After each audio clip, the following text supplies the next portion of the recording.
आज केंद्रीय गृह मंत्री श्री अमित शाह जी ने जो 3 नए कानून क्रिमिनल लॉज तैयार हुए हैं उसकी समीक्षा की बैठक ली। इस बैठक में इन तीनों कानूनों के अनुरूप हम लोगों ने कितनी इंस्टीट्यूशंस तैयार की, कितना इंफ्रास्ट्रक्चर तैयार किया, कितने केसेस इसमें हमने दाखिल किए, उन केसेस की परिस्थिति क्या है, ऐसी सारी चीज़ों की समीक्षा की गई। इन कानूनों में जो नए प्रावधान है उसमें हम लोग किस प्रकार से कार्य कर रहे हैं इसके बारे में समीक्षा हुई। हमने महाराष्ट्र की ओर से बताया कि 7 साल से ऊपर की केसेस में जो फॉरेंसिक इंफ्रास्ट्रक्चर तैयार करना है उसमें 27 वैन्स हमने कार्यरत कर दी है। बची हुई भी अगले 6 महीने में हम कार्यरत करेंगे, जिसके कारण एक प्रकार से क्वालिटी एविडेंस, ये जो एक प्रोसेस होती है, इसको हम लोग जमा कर पाएंगे। साथ में जो हमारे कोर्ट्स है, उन कोर्ट्स में तो हम लोगों ने एक प्रकार से ऑनलाइन सिस्टम्स खड़ी की है, लेकिन नए कानून के हिसाब से हर कोर्ट का डेजिग्नेटेड, डेडिकेटेड, नोटिफाइड क्यूबिकल ये कोर्ट में खड़ा करना है, ये फॉरेंसिक लैब में खड़ा करना है। इसके लिए हम लोगों ने काम शुरू कर दिया है।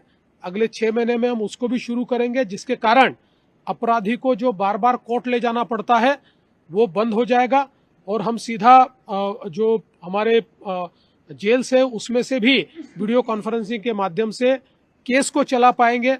इसके साथ साथ जो अलग अलग प्रकार से अभी यंत्रणाएं नए कानून ने तैयार की है, उन यंत्रणाओं को हमने किस प्रकार से तैयार किया है इसकी भी समीक्षा हुई है। जो ट्रेनिंग मॉड्यूल है उसमें हमारे 2 लाख का जो पुलिस फोर्स है उसमें से 90% हम लोगों ने ट्रेनिंग अचीव कर लिया है।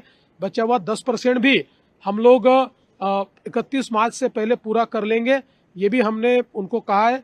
मैं ऐसा कह सकता हूं कि कुल मिलाकर एक बहुत अच्छी समीक्षा हुई है। हमारे लिए भी एक प्रकार से लर्निंग एक्सपीरियंस रहा है। कुछ कमियां जो थी वो भी हम लोगों ने आइडेंटिफाई की है, जिसको हम पूरा करेंगे और आने वाले 6 महीनों में पूरे तरीके से इसको रोल आउट करके एक बहुत ही गतिमान, एक बहुत ही प्रगतिशील इस प्रकार की ये कानून व्यवस्था को हम खड़ा करेंगे। तहव्वुर राणा जो 26/11 के मुंबई के हमलों का एक प्रकार से प्लानिंग का मास्टरमाइंड रहा है, उसके एक्स्ट्राडिशन को अमेरिका ने मान्यता दी है। मैं इसके लिए देश के प्रधानमंत्री श्री नरेंद्र मोदी जी को बहुत बहुत धन्यवाद देता हूं। पिछले समय हम लोगों ने पीछे लग के अमेरिका से परमिशन लेकर ऑनलाइन तहव्वुर राणा की साक्ष्य की थी, जिसके कारण इस मामले में जो पाकिस्तान का हाथ था वो दुनिया के सामने आया। कोर्ट ने कन्विक्शन भी दिया, लेकिन हम सभी भारतवासी ये चाहते थे कि भारत के खिलाफ साजिश करने वाले, हम पर हमला करने वाले इस मास्टरमाइंड को भारत को सौंपा जाए, जिसके ऊपर अमेरिका तैयार नहीं थी, उनके प्रोटेक्शन में वो था। लेकिन प्रधानमंत्री जी की पहल पर तहव्वुर राणा को एक्स्ट्रेडिशन की परमिशन एक प्रकार से अमेरिका के राष्ट्रपति श्री ट्रंप इन्होंने दे दी है।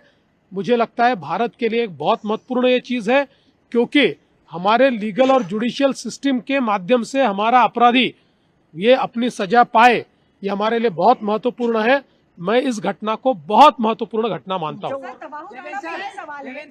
मुंबई की जेल में रखा जाता है तो क्या सुरक्षा व्यवस्था के हिसाब से सुरक्षा व्यवस्था टाइट है कि ऐसे खतरनाक अपराधी को लाकर वहाँ रखा जाए? अरे भाई, हमने कसाब को रख लिया तो ये कौन सी बड़ी बात है। बिल्कुल रख देंगे। सर, आरबीआई ने न्यू कोऑपरेटिव बैंक है उसकी निकासी पर प्रतिबंध लगा दिया है। मुंबई में भी कई शाखाएं, वहाँ लोग रो रहे हैं, इसको लेकर आप?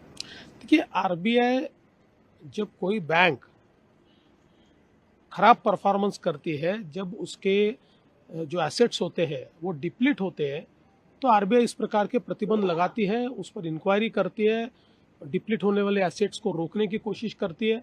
अभी मेरे पास इसकी पूरी जानकारी नहीं है, लेकिन इसकी जो प्राथमिक जानकारी है उसके आधार पर मैं कहना चाहता हूं कि निश्चित रूप से आरबीआई ने जो कार्रवाई की है वो सोच समझ कर ही की होगी।